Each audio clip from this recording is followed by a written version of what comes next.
But wouldn't it be nicer? Wouldn't it be great to be able to get all that information together?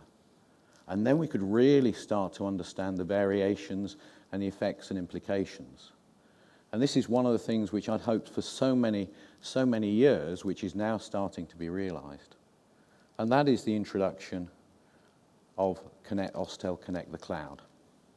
This isn't a marketing discussion. I have no real connections with Osstell as opposed to a friend and a colleague. But what I'm passionate about is what we can do with this as clinicians looking to the future.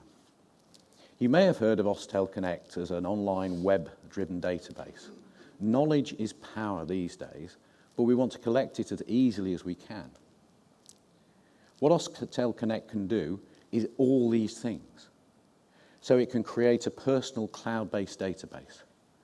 And you don't need to do any wiring, you don't need to do any complex data saving, you don't need to do backup disks. It's all there, alive and running on the web.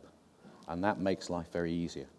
If you want to download information for your own scientific publications, just for your own review, if you want to do a summary paper for your patients to give your statistics, it's very common these days and increasingly common for clinicians to publish their own data for their patients in a little register. Of course, there's graphical representation and feedback and clinical guidance and treatment planning. That is when this data becomes intelligent. That is when this data and information can really, really help us to develop.